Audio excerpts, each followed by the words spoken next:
bats. Now, I think the Braves would prefer to give them to Riley and Camargo. Okay, so I still say they're good players to both have now, particularly with the DH.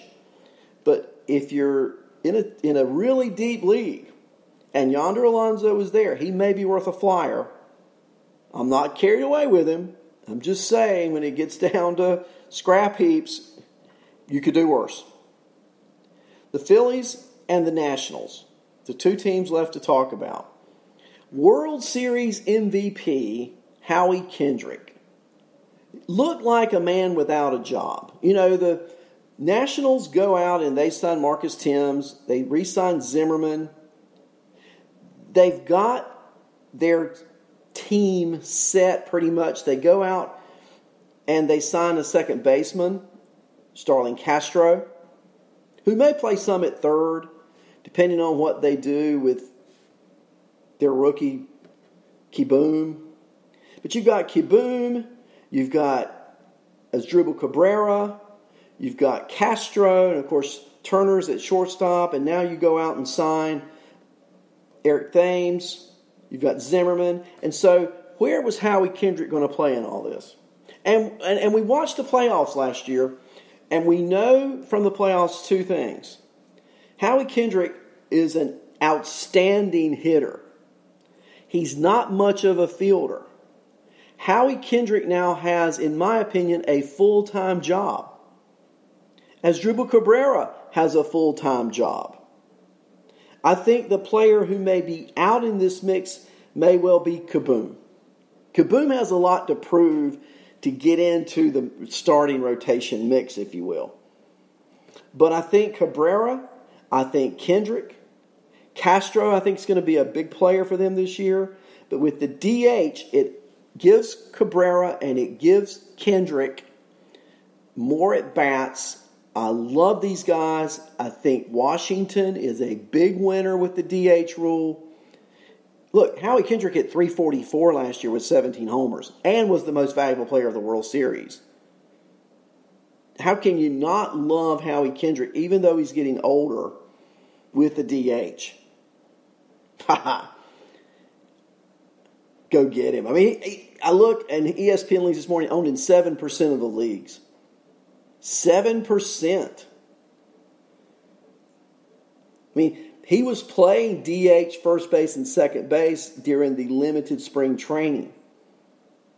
And that may be exactly what happens. You may have a revolving door there in Washington that includes Asdrubal Cabrera as well. So, let's move to Philadelphia. I got a cough coming on. Hold on a second. Excuse me. Philadelphia, an interesting situation. McCutchen back from injury, looks to play full time.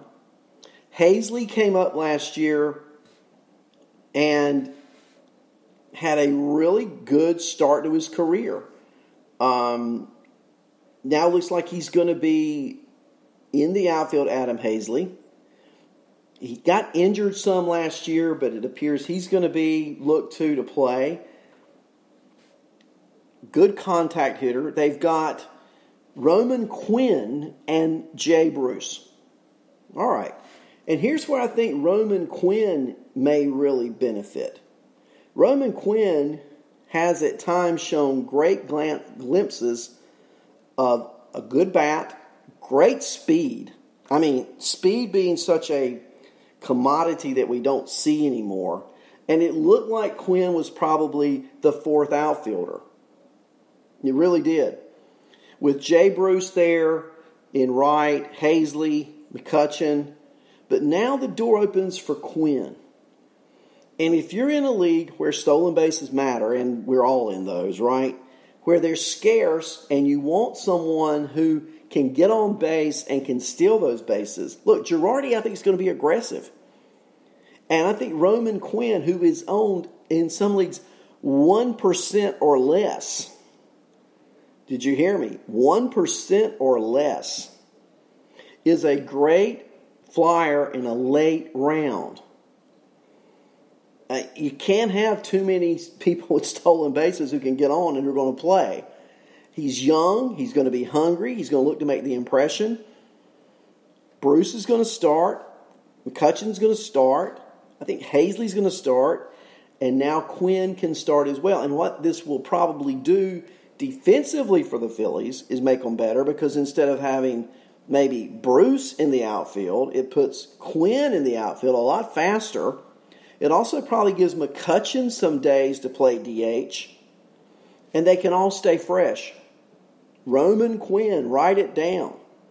So I've given you some players to go think about that are not owned in a lot of leagues. How in this division, Howie Kendrick, every team's got at least one, but Howie Kendrick, Jonas Cespedes, Roman Quinn, and Garrett Cooper.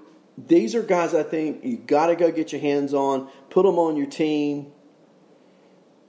I think the National League players greatly benefit from the new realignment. So there you go.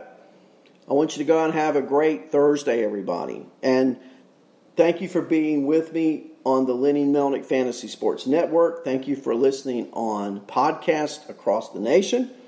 We're going to be back on Monday with more baseball. I'll talk to you then. Have a great rest of your week, everybody.